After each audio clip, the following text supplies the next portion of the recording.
2년 전에 영면한 6.25 영웅 백선엽 장군은 1950년 8월 다부동 전투에서 불과 8,000명의 병력으로 북한군 2만 명의 공세를 막아냈습니다. 박정희는 사실상 이 불명예의 제대를 했기 때문에 장래가 불투명했는데 백선엽은 그런 그를 정보국 전투정복과에서 일할 수 있게 배려했습니다.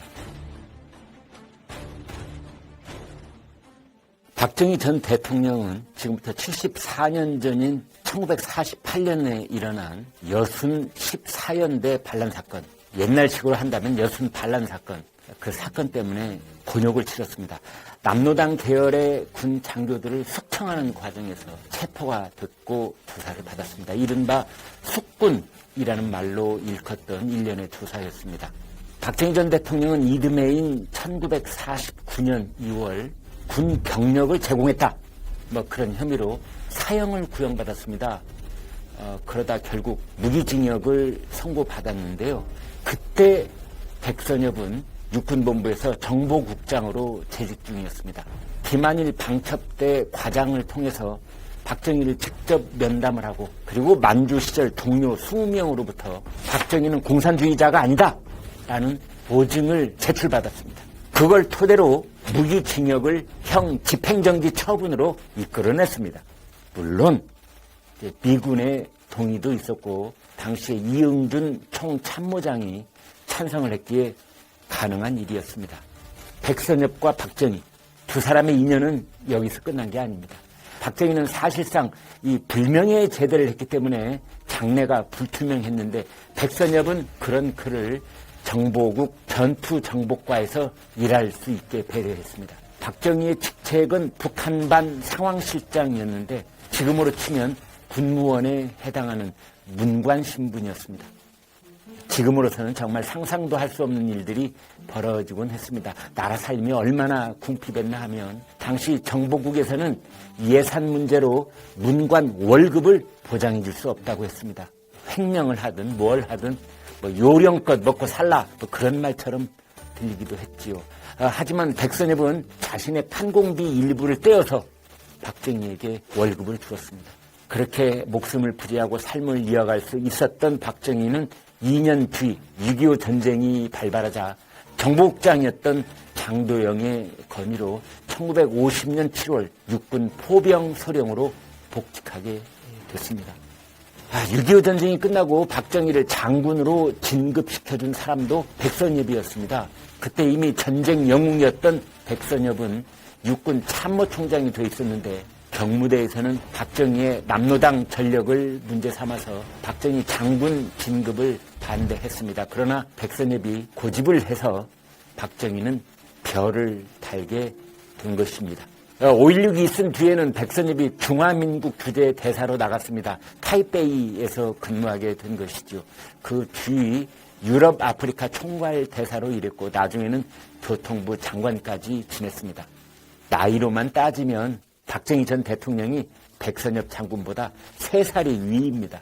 그러나 외가 쪽 확률로 따지면 백선엽이 외할아버지 뻘이라고 합니다. 그래서 박정희는 사석에서 3살 아래인 백선엽을 형 혹은 백형 이렇게 불렀습니다. 2년 전에 영면한 6.25 영웅 백선엽 장군을 기리는 추모식이 얼마 전 경북 칠곡의 다부동 전적 기념관에서 열렸습니다. 국가 원로 회의, 그 다음에 백선엽 장군 기념사업회가 주최한 행사였습니다. 부처 측은 예년처럼 좌석을 300개만 마련을 했는데 800명이 넘는 추모객들이 참석을 했다고 합니다. 작년 행사보다 3배가량 많았다는 것이지요.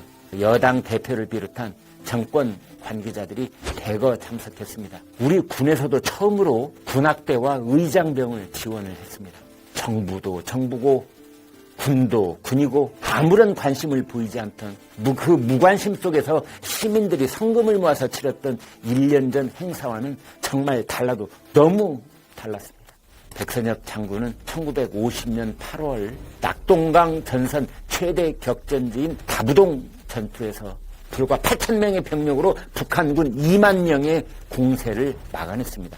그 승리가 있었기에 미군과 유엔군은 인천 상륙작전을 성공으로 이끌 수 있었고 전세를 역전할 수 있는 발판을 마련했던 것입니다.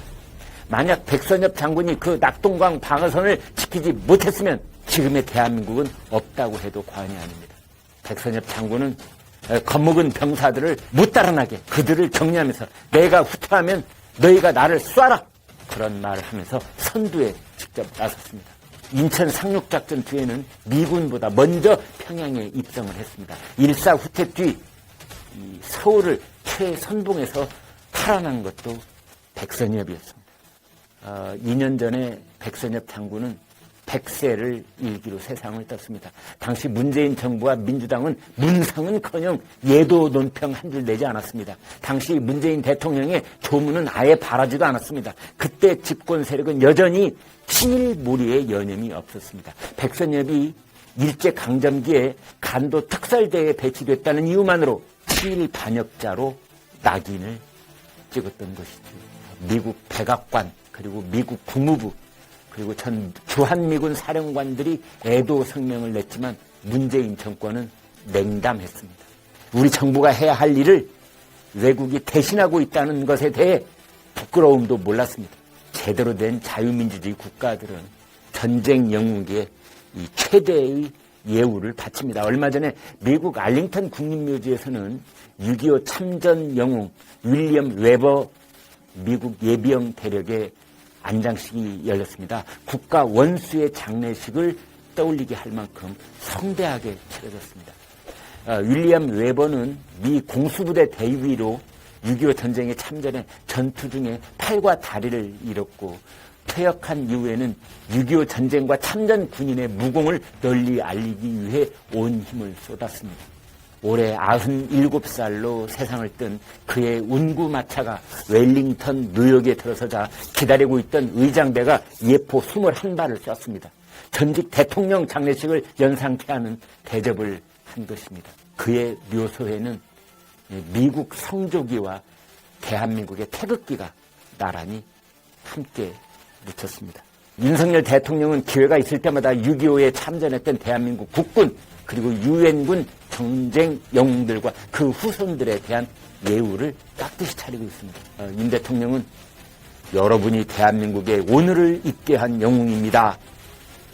그런 말을 잊지 않았습니다. 윤석열 대통령은 생존해 있는 그들에게 메달을 줄 때도 90도로 허리를 굽혀서 인사를 했습니다. 그 광경을 보면서 우리 국민들은 뭔가 우리나라가 제대로 된 본 모습을 차리기 시작했다는 생각을 가지셨을 겁니다. 너무도 당연한 일입니다. 윤석열 대통령은 후보 시절에도 국가를 위해 희생한 군인을 기리지 않는 국가는 존립할 수 없다고 했습니다. 너무 당연하고 또 당연한 말입니다.